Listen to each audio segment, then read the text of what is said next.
উদযাপন দেখে দ্বিধায় পড়তে পারেন, সাকিব আল হাসান সেঞ্চুরি করেছেন নাকি 50।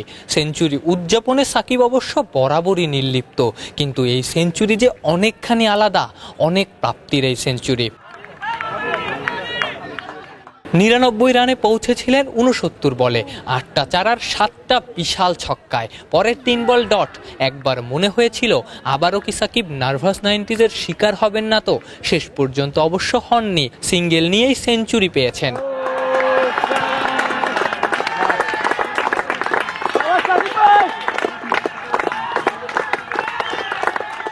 আচ্ছা, একটা প্রশ্ন, সাকিবকে শেষ কবে সেঞ্চুরি করতে দেখেছেন, মনে পড়ে কি?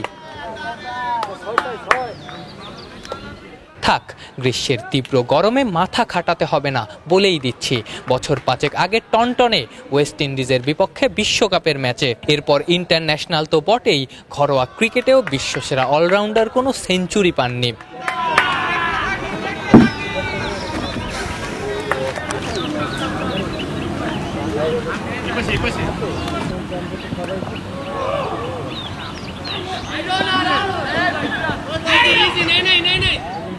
মাঝে কত কত দিন পেরিয়েছে, কত কিছু বদলেছে, কত কত দারুণ ইনিংস সাকিব খেলেছেন, কতবার 90-এর ঘরে পৌঁছেছেন, 93-এ আউট হয়েছেন, 96 করে নট আউটও থেকেছেন, কিন্তু 3 অঙ্কের যে ম্যাজিক্যাল ফিগার, সেটা আর টাচ করা হয়নি। অবশেষে পারলেন, সেঞ্চুরি করতে পারলেন। তাতে নিজের হাসিটা যেমন চওড়া হয়েছে, দল খুশি হয়েছে, খুশি হয়েছেন ভক্তরাও। রোদে পুড়ে বৃষ্টিতে ভিজে যারা দিনের পর দিন মিস্টার 75-কে সমর্থন জুগিয়ে গেছেন।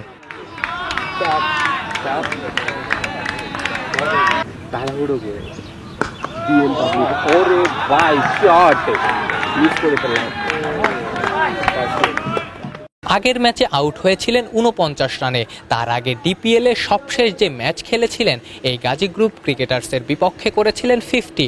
অর্থাৎ এই ইনিংসটাই ফ্লুক না, ধারাবাহিকতারই অংশ।